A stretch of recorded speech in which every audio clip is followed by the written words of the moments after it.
சினிமால பல படங்கள வெற்றி கொடுத்த காம்பவுண்ட் சொன்னா, அது நம்ம சிவகார்த்திகேயன் அண்ட் நம்ம அனிருத்துன்னு சொல்லலாம்.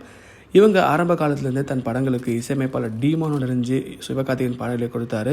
ஒரு கட்டத்தில் இவர்களோட கூட்டணி பிரிந்தது. சிவகார்த்திகேயனுக்கு அனிருத் இசையமைத்த முதல் படம் எதிர்நீச்சல். தனுஷ் தயாரித்திருந்த இந்த படத்தை தொடர்ந்து காக்கி சட்டை, ரெமோ ஆகிய படங்களுக்கும் அனிருத்தை இசையமைத்தார். சிவகார்த்திகேயனுக்கும் அனிருத்துக்கும் இடையில் ஏற்பட்ட நெருங்கிய நட்பின் காரணமாக இனிமேல் என் படங்களுக்கு அனிருத் மட்டுமே இசை என சிவகார்த்திகேயன் உறுதியாக முடிவெடுத்தார். அதே சமயத்தில் தனுஷோட எல்லா படங்களுக்கும் அனிருத் இசையமைத்து வந்தார். அந்த கூட்டணியிலும் பல சூப்பர் ஹிட் பாடல்கள் வந்தன.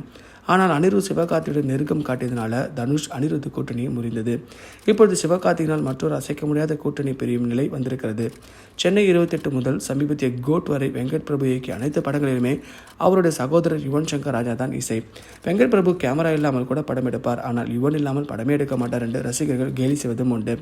தற்போது வெங்கட் பிரபு இயக்கத்தில் சிவகார்த்திகேயன் நடிக்க உள்ள புதிய படத்துக்கு அனிருத் இசையமைக்க உள்ளார். சிவகார்த்திகேயன் இந்த கூட்டணியில் பிடிவாதமாக இருந்ததால் வெங்கட் பிரபு வேறு எதுவும் பேச முடியாத நிலைக்கு தள்ளப்பட்டார். இதேவேளை டான் படத்தை இயக்கிய சிபி சக்கரவர்த்தி இயக்கத்தில் சிவகார்த்திகேயன் அடுத்து நடிக்க உள்ள படத்துக்கு இசையமைக்கப் போவது சாய் அபயங்கர் என்ற இசையமைப்பாளராம்.